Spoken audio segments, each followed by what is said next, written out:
Salut à tous, aujourd'hui on est parti pour le 1012e épisode de l'After Zappimage. On va débuter avec la une du quotidien L'équipe qui fait sa une sur Memphis Depay et son départ de l'Olympique Lyonnais qui sera acté donc dans quelques jours. Memphis qui a annoncé évidemment qu'il allait bel et bien quitter l'Olympique Lyonnais en fin de saison.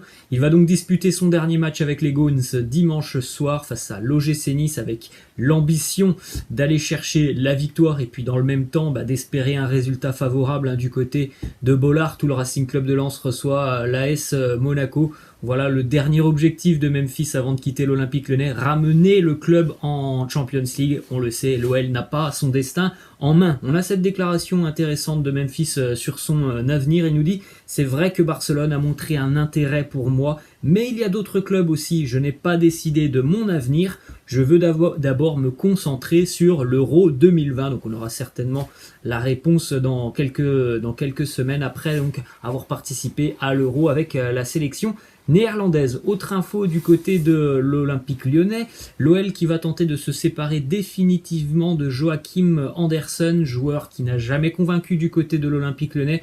C'est d'ailleurs pour ça qu'il était prêté cette saison en Première Ligue avec les Cottagers de Fulham. Fulham est relégué, donc Joachim Andersen a l'ambition quand même de rester du côté de l'Angleterre, mais évidemment rester, c'est en Première Ligue, il n'a pas envie d'aller jouer en Championship avec Fulham. Tottenham serait très intéressé par Joachim Andersen, donc maintenant il faudra trouver un accord avec l'Olympique Lyonnais qui ne serait pas contre l'idée de se séparer de Joachim Andersen. Direction Marseille maintenant avec une info qui concerne Jorge Sampaoli. On rappelle que l'entraîneur marseillais a été expulsé la semaine dernière face à Angers. Il a reçu un carton rouge. Il est donc suspendu pour la dernière journée de Ligue 1. Il est suspendu de banc de touche, de vestiaire d'arbitre et de toute fonction officielle. Donc l'OM se déplacera à Metz dimanche sans avoir la possibilité d'avoir Jorge Sampaoli sur le banc de touche. Deux infos mercato du côté de l'Olympique de Marseille. Premièrement, ça concerne le milieu de terrain brésilien de Flamengo, Gerson. On en avait parlé en début de semaine. Une réunion décisive a eu lieu hier entre Marseille et Flamengo pour le transfert de Gerson. Tout semble être plutôt en bonne voie du côté de l'Olympique de Marseille. On est confiant sur ce dossier. On parle donc d'un transfert estimé à 30-35 millions d'euros. Flamengo qui réclame 25 millions d'euros plus 5 millions de bonus et un pourcentage à la revente. D'ailleurs, vous avez bien fait de me reprendre en début de semaine où je vous avais dit que Gerson n'avait jamais évolué en Europe. Il a déjà évolué en Europe, précisément en Italie, avec la Roma et la Fiorentina. Après, on va pas se mentir, son passage du côté de la Serie A n'a pas vraiment marqué les esprits. Ensuite, autre info du côté de Marseille, ça concerne Nemanja Radonjic. Une déclaration du directeur sportif du Hertha Berlin, puisqu'on rappelle que Radonjic est prêté au Hertha depuis la fin du mois de janvier. Il nous dit « Nous regardons ce dossier et c'est un achat possible. Quand Nemanja était en forme, il était un joueur différent pour nous. » Alors Nemanja Radonjic, il n'a pas joué énormément quand même avec le Hertha Berlin, une petite dizaine de matchs. D'ailleurs, il a beaucoup plus joué en termes de temps de jeu depuis quelques semaines, mais visiblement, ça a déjà convaincu les dirigeants du Hertha Berlin. Ensuite, direction Paris, information qui concerne Neymar et Marquinhos.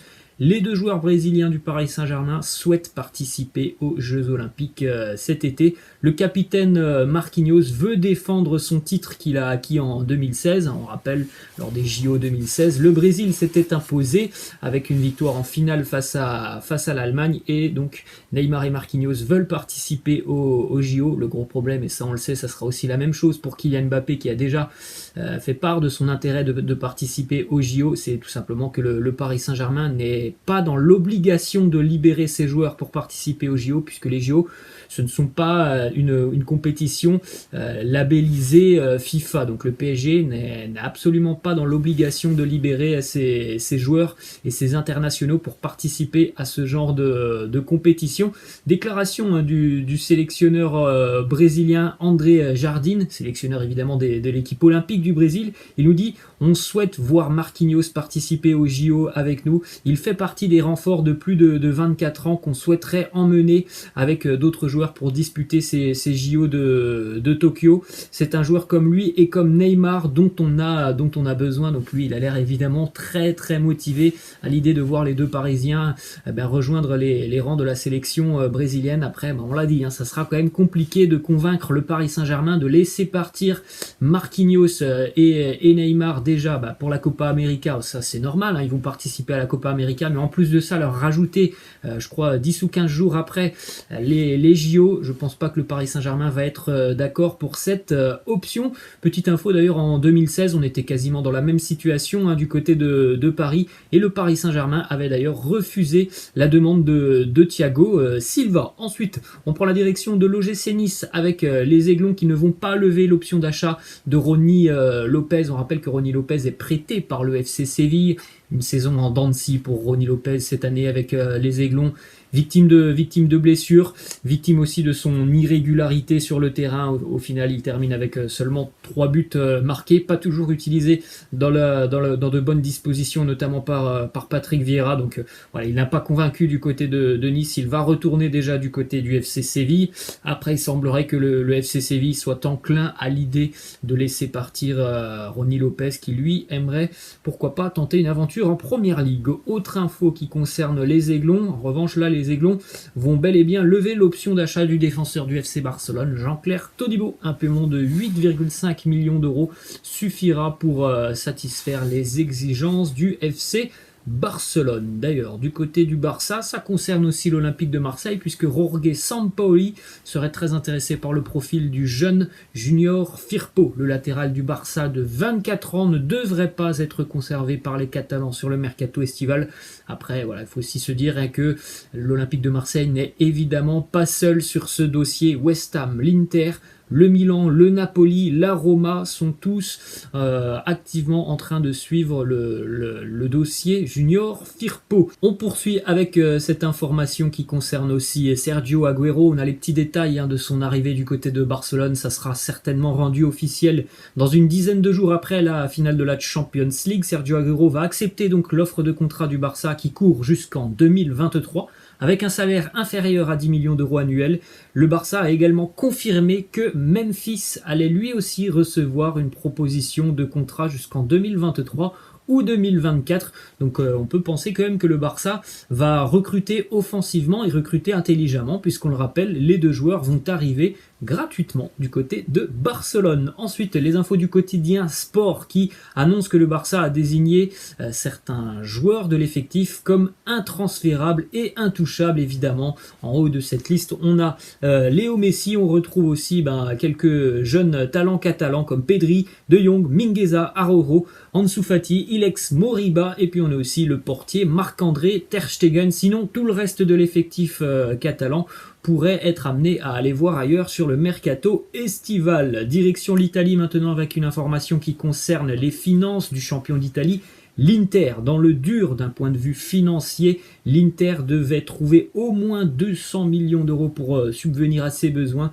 La Gazzetta dello Sport annonce un accord trouvé avec Oaktree, un fonds d'investissement américain qui va injecter plus de 250 millions dans le club interiste. Autre info du côté de l'Italie, ça concerne Max Allegri, toujours autour des rumeurs qu'il envoie du côté du Real Madrid. Max Allegri aurait déjà refusé une proposition de la part des Spurs de Tottenham, qui cherchent toujours un nouvel entraîneur pour la saison à venir.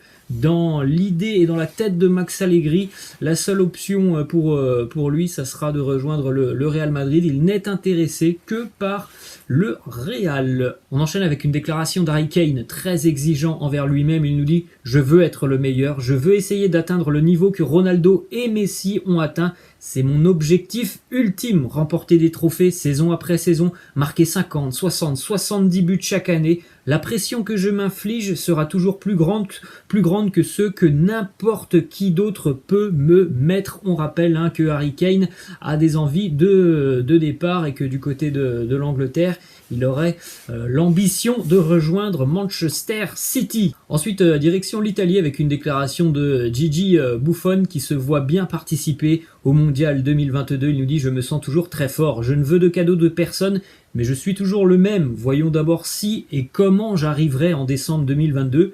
Puis, si quelqu'un pense que je peux mériter de rejoindre la sélection italienne, eh bien déjà pour Gigi Buffon, il faudra aussi trouver un nouveau challenge puisqu'il va quitter la Juve à l'issue de la saison. On enchaîne les amis avec la liste de Fernando Santos, le sélectionneur du Portugal. Encore un adversaire qui intéresse tout particulièrement l'équipe de France puisqu'on le rappelle, le Portugal est dans le groupe de l'équipe de France. À noter la présence des deux Lillois, José Fonte et Renato Sanchez, présents c'est aussi évidemment pour Cristiano Ronaldo, Bruno Fernandes. Vous faites un petit arrêt sur image pour découvrir l'ensemble de la liste de Fernando Santos. On enchaîne avec cette info qui concerne la FIFA. Aujourd'hui se tiendra la 71e assemblée de la FIFA. Les dirigeants devraient débattre autour de l'idée d'une faisabilité d'une Coupe du Monde masculine et féminine organisée tous les 2 ans, encore une fois. Quelque chose d'assez fou depuis de nombreuses semaines, depuis de nombreux mois, voire même de nombreuses années.